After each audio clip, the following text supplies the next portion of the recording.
वैज्ञानिक साइंटिस्ट कैसे बने। एक वैज्ञानिक बनने के लिए अभ्यर्थी को छोटी क्लास से ही एक लक्ष्य तय करना होता है कि वह भविष्य में क्या करना चाहते हैं और आगे अपने जीवन में कौन सा लक्ष्य प्राप्त करना है। जब तक आप एक लक्ष्य नहीं तय करेंगे तब तक आप अपने जीवन में किसी एक मुकाम पर नहीं पहुंच पाएंगे। यदि आपने भविष्य के लिए अपना कोई लक्ष्य तय कर रखा है तो आपको कहीं भी इधर उधर भटकना नहीं पड़ेगा, क्योंकि आपको उस लक्ष्य तक पहुंचने का लक्ष्य पहले से ज्ञात होगा। वैज्ञानिक का काम ऐसा होता है जो दुनिया में बहुत ही कम लोग कर पाते हैं। इसलिए यदि आप भी वैज्ञानिक बनना चाहते हैं तो यहाँ पर आपको वैज्ञानिक साइंटिस्ट कैसे बने, योग्यता, आयु, कोर्स, सैलरी की पूरी जानकारी दी जा रही है। वैज्ञानिक साइंटिस्ट कैसे बने।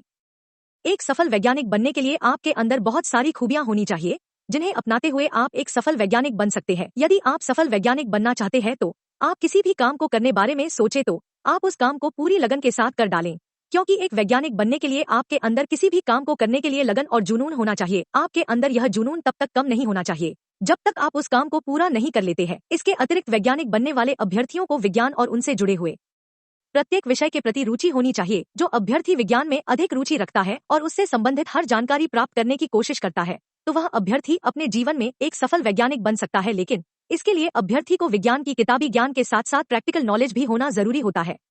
आप प्रैक्टिकल करते समय जिसका भी प्रयोग करें उसे पूर्ण रूप से याद रखें, क्योंकि ये सारे प्रयोग आपको वैज्ञानिक बनने में मददगार साबित होंगे।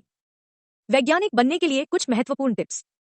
एक वैज्ञानिक बनने के लिए आपको अपने सामने रखे किसी भी उपकरण में कारण खोजना चाहिए। जैसे आपके सामने कोई मशीन रखी हुई तो आप उसमें खोजने की कोशिश करें कि यह मशीन कैसे चल रही है, कैसे चल सकती है, इसमें किस उपकरण का इस्तेमाल किया गया है। इस प्रकार की जानकारी आपके लिए उपयोगी होती है।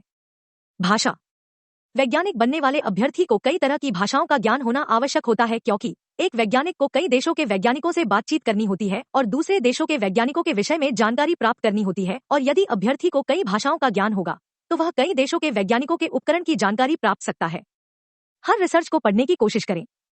यदि आपको एक सफल वैज्ञानिक बनना है तो आप पढ़ाई के साथ साथ देश विदेश के कई महान वैज्ञानिकों की रिसर्च एवं उनकी जीवनी को रिसर्च करके पढ़ें। ऐसा करने से आपको अपने लक्ष्य तक पहुंचने में बहुत ही आसानी होगी। शैक्षणिक योग्यता। वैज्ञानिक बनने के लिए अभ्यर्थी को 10 के बाद फिजिक्स, केमिस्ट्री, बायोलॉजी, मैथ्स एवं इंग्लिश जैसे विषयों से पढ़ाई करनी होती है। इसके बाद अभ्यर्थी इन विषयों के साथ ही उच्च शिक्षा ग्रेजुएशन एवं पोस्ट ग्रेजुएशन जैसे MSc, MPhil, PhD, इंजीनियरिंग आदि कर सकते हैं। और जो अभ्यर्थी इसमें सफलता प्राप्त कर लेते हैं वो अभ्यर्थी वैज्ञानिकों के पदों के लिए आवेदन कर सकते हैं। आयु सीमा। एक वैज्ञानिक बनने के लिए कोई आयु सीमा नहीं तय की गई है, इसलिए आप एक वैज्ञानिक बनने के लिए किसी भी आयु में आवेदन कर सकते हैं। इसके साथ ही यदि आप किसी और विभाग में कार्यरत हैं तो इसके बावजूद भी आप अपनी रिसर्च आदि को जारी रख सकते हैं और अपनी मंजिल तक आसानी से पहुंच सकते हैं। वैज्ञानिक बनने के लिए कोर्स। वैज्ञानिक बनने के लिए आप 12 के बाद साइंस, फिजिक्स, केमिस्ट्री, मैथ आदि विषयों के साथ पढ़ाई करनी होती है और इसके बाद आपको IIT के एग्जाम में शामिल होना होता है। यह कोर्स पूरा कर लेने के बाद आपको IIST, Indian institute of space technology में 4 साल का BTech कोर्स करना होता है। इसके अतिरिक्त जिन अभ्यर्थियों ने फिजिक्स और मैथ से M.Tech कर रखा है तो वो अभ्यर्थी इस काम के लिए सीधे आवेदन कर सकते हैं, जिसके बाद आपका वैज्ञानिक के तौर पर प्रोसेस के द्वारा चुनाव कर लिया जाएगा। यहाँ पर हमें आपको वैज्ञानिक बनने के विषय में पूरी जानकारी उपलब्ध कराई है। यदि आपको इससे संबंधित अन्य जानकारी प्राप्त करनी है तो आप अपने विचार या सुझाव कमेंट बॉक्स के माध्यम से पूछ सकते हैं।